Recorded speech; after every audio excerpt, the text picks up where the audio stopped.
بہرحال دنیا ایک بہت بڑے تصادم کی طرف بڑھ رہی ہے. اب میں اس سے اگلی بات جو کہنا چاہتا ہوں اس کے لیے پہلے سے معذرت کروں. خوشخبری میں نے دی ہے تو بدخبری بھی مجھے دی. اس عالمی غلبہ اسلام سے پہلے ابھی امت مسلمہ کی بہت پٹائی ہونی ہے، بہت پٹائی ہونی ہے، بہت پٹائی. یہ میں نہیں کہہ رہا، حضور نے کہا ہے. کتاب الملاحم احادیث کی کتابوں کے آخر میں یہ 4 ابواب جو آتے ہیں جن کو عام طور پر علماء بھی نہیں پڑھتے، اس لیے کہ ان سے کوئی فقہی مسئلہ تو نکلتا نہیں، ان سے کوئی شرعی حکم نہیں نکلتا، وہ تو پیشین گوئیاں ہے. کتاب الفتن کیسے کیسے فتنے اٹھیں گے، کتاب الملاحم کیسی کیسی جنگیں ہوں گی، کتاب اشراط الساعہ قیامت کی علامات کیا ہوگی، کتاب علامات القیامہ یہ کیا ہوں گے. ان ابواب کو پڑھیے تو آپ کو معلوم ہوگا اس دور کے آنے سے پہلے ابھی امت مسلمہ پر اللہ کے عذاب کے بہت سخت کوڑے پڑ. معافی چاہتا ہوں. اگر رسولوں کی شان یہ تھی کہ وہ بشیر بھی تھے اور نذیر بھی تھے تو میں بھی ایک ادنا غلام نہیں کہوں. میں جو کہہ رہا ہوں قرآن اور حدیث سے کہہ رہا ہوں. یہ عذاب کیوں آئے گا؟ امت مسلمہ بحیثیت مجموعی اللہ کی نگاہ میں مجرم، بہت بڑی مجرم. کیوں؟ 1 انچ زمین دنیا میں نہیں دکھا سکتی جہاں اللہ کا دین قائم. یہ مذہب ہے، مسجدیں ہیں، حج ہے اور عمرے ہیں، یہ مذہب ہے. دین کہاں ہے؟ اللہ کا نظام کہاں ہے؟ دین حق کہاں ہے؟ وہ نظام عدل کہاں ہے؟ وہ نظام سیاست کہاں ہے؟ وہ قانون شریعت کہاں ہے؟ آپ کی ساری معیشت سود کے اوپر ہے، اور سود سے زیادہ بڑا گھناؤنا جرم کوئی نہیں، سود سے زیادہ بڑا گھناؤنا گناہ کوئی نہیں، جس کے بارے میں حضور نے فرمایا الربا 70 جزءا یحوما. 2 حدیثیں ہیں. یہ ربا کے 70 حصے ہیں یا 70 گناہ ہیں. 70 گناہ ہیں جن میں چھوٹے بھی ہیں بڑے بھی ہیں. 70 گناہ. ایسا رہا ان میں سب سے چھوٹا اس کے مساوی ہے ان کہ الرجل امہ، کہ کوئی شخص اپنی ماں سے زنا کرے. سنن ابی داؤد کی روایت ہے، سن لیجیے پڑھ لیجیے. سارا نظام آپ کا کہاں ہے؟ تجارت ہو تو اس پر ہے، زراعت ہو تو اس پر ہے. بیج لیا تھا تو سودی قرضے پہ لیا تھا، اس کے بعد جو اس کے لیے کھاد خریدی تھی سودی قرضے پہ خریدی تھی، پیسٹیسائڈ خریدے تھے سودی قرضے پہ خریدے تھے. اس کے بعد اگر کوئی ہارویسٹر لیا ہے، کوئی اور لیا، ٹریکٹر لیا تو سودی قرض. سود ہر دانے گندم میں سود ہے. کوئی شخص بچا ہوا نہ، میں بچا ہوا نہ بچے ہوا، کوئی بچا ہوا. سارا کاروبار، ساری صنعت و حرفت، ساری حکومت، پوری حکومت، پوری قوم سود کے اندر جکڑی. ایک شخص. کہاں ہے اسلام؟ آپ میری بات سمجھ لیجئے. اسلام کے 2 حصے کر لیجئے. اسلام بطور مذہب، اسلام بطور دین. اور یہ تو آپ قرآن پڑھتے ہیں، پورے قرآن میں مذہب کا لفظ تو آیا ہی نہیں ہے.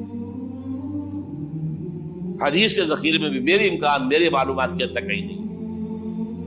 یہ مذہب تو ہمارے یہاں استعمال ہوتا تھا فقہوں کے لیے. مذہب حنفی، مذہب مالکی، مذہب شافعی، مذہب حنبلی، اب ایک مذہب سلفی اہل حدیث حضرات کا ہو گیا ہے، مذہب ظاہری، بعض مذہب جعفری. یہ فقہوں کے لیے تھا. مذہب کیا ہے؟ مذہب کا نام 3 چیزوں کا مجموعہ مذہب ہے. کچھ عقائد، کچھ عبادات، کچھ رسومات. بچہ پیدا ہوگا تو کیا کریں گے؟ عقیقہ کریں گے. کوئی فوت ہوگا تو کیا کریں گے؟ جنازہ پڑھائیں گے، کفن دفن کریں گے. شادی ہوگی تو کیا کریں گے؟ ایجاب و قبول ہوگا، ولیمہ ہوگا. یہ رسومات ہے. دین یہ نہیں ہے. دین ہے اللہ کا دین، اللہ کا نظام، اللہ کا قانون. وَمَن لَّمْ يَحْكُم بِمَا أَنزَلَ اللَّهُ فَأُولَٰئِكَ هُمُ الْكَافِرُونَ. جو اللہ کی اتاری ہوئی شریعت کے مطابق فیصلے نہ کرے وہی تو کافر ہے. میں اور آپ کون ہیں؟ برا نہ مانیے. فیس دی فیکٹس. اور یہ فتویٰ کس کا ہے؟ اللہ کا ہے. وَمَن لَّمْ يَحْكُم بِمَا أَنزَلَ اللَّهُ فَأُولَٰئِكَ هُمُ الْكَافِرُونَ وَمَن لَّمْ يَحْكُم بِمَا أَنزَلَ اللَّهُ فَأُولَٰئِكَ هُمُ الظَّالِمُونَ وَمَن لَّمْ يَحْكُم بِمَا أَنزَلَ اللَّهُ فَأُولَٰئِكَ هُمُ الْفَاسِقُونَ. 3 فتوے ہیں اس مفتی اعظم کے جو ہماری اتاری ہوئی شریعت کے مطابق فیصلے نہیں کرتے. وہی تو کافر ہے, وہی تو مشرک ہے, وہی تو فاسق ہے, ناہنجار ہے, باغی. یہ ہے امت مسلمہ کا حال. اب میں یہاں آپ کو اختصار سے بیان کرتا ہوں حضور کا طریقے انقلاب کیا تھا. اختصار تفصیل سے کتابوں میں دیکھیے. نمبر 1, دعوت ایمان بذریعہ قرآن. یتلو علیہم آیاتہ. آج جمعے میں میں نے اسی آیت پر تقریر کی.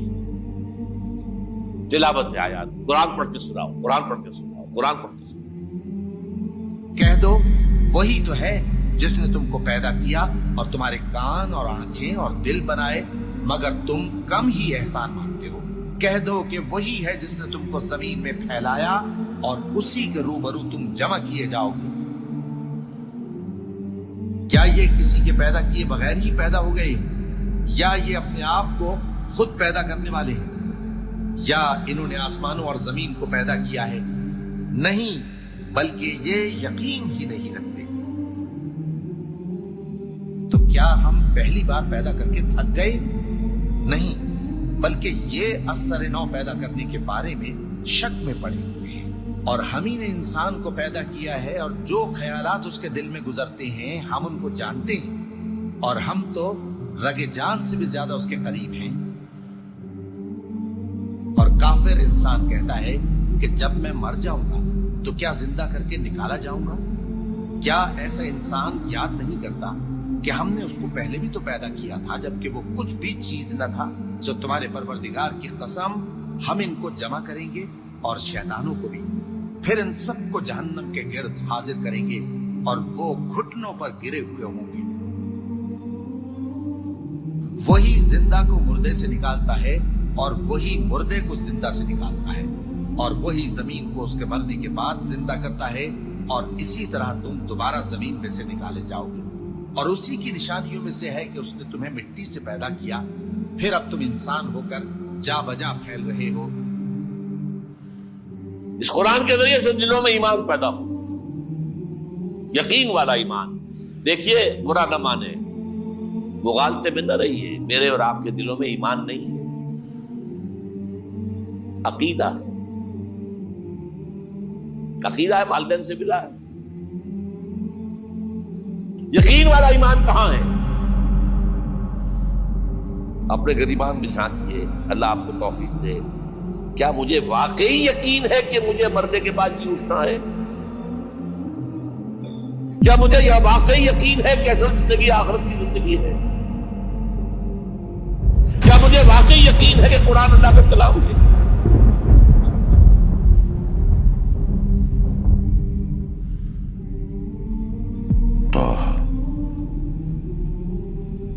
ما أنزلنا عليك القرآن لتشقى إلا تذكرة لمن يخشى تنزيلا ممن خلق الأرض والسماوات العلى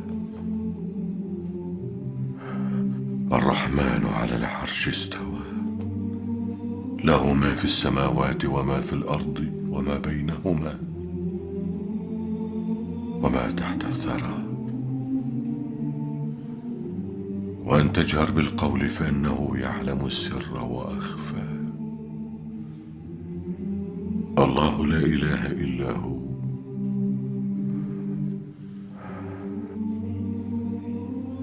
له الأسماء الحسنى. ٹٹولی اپنے دلوں کو. اگر یقین ہوتا کہ اللہ کا کلام ہے تو آپ اس کو سمجھنے کے لیے عربی بھی نہ سیکھ سکتے. انگریزی آپ پڑھے, اور پڑھی آپ نے ایسی کہ انگریزوں کو پڑھا دے. کیا نہیں کیا, پی ایچ ڈیز کر رہے ہیں, کون کون سے فنون نہیں سیکھے, ڈاکٹر. اتنی عربی نہیں سیکھی دعویٰ ہے کہ تمہارا یقین تھا میری کتاب پر، اللہ پوچھے گا تمہارا سلوک کیا تھا میری کتاب کے ساتھ، تم نے پڑھا اس کو، سمجھا اسے سمجھنے کے لیے عربی سیکھی؟ نہیں، تو تم جھوٹ بول رہے ہو، تمہارا کوئی ایمان نہیں تھا میری کتاب۔ ما آمن بالقرآن من استحل محارمہ، جنہوں نے سود کو اپنے پورے نظام کی جڑ بنیاد بنایا ہو، ان کا ایمان کوئی ہے اللہ پر؟ حضور فرماتے ہیں کہ جس شخص نے حرام کسی شے کو اپنے لیے حلال کر لیا اس کا کوئی ایمان نہیں۔ دوبارہ آج بھی کرنا ہے تو دوبارہ ایمان پیدا کرنا ہوگا، ایمان، عقیدہ نہیں، ایمان، صرف لپ سروس نہیں، اقرار باللسان نہیں، تصدیق بالقلب۔ جو لوگ آئے جن کے دلوں میں ایمان پیدا ہوا، پھر ان کا تزکیہ کیا، تطہیر فکر، تصفیہ قلب، تجلیہ روح، تزکیہ نفس، اندر کا باطن دھو دیا قرآن۔ جو بجا در رفت جان دیگر شبد، جان جو دیگر شد جان دیگر شبد۔ یہ قرآن جب کسی انسان کے اندر اتر جاتا ہے، اس کے اندر کی مکمل اوور ہالنگ، مکمل صفائی، دماغ کی صفائی غلط نظریات سے، دل کی صفائی غلط نیتوں سے، غلط ارادوں سے،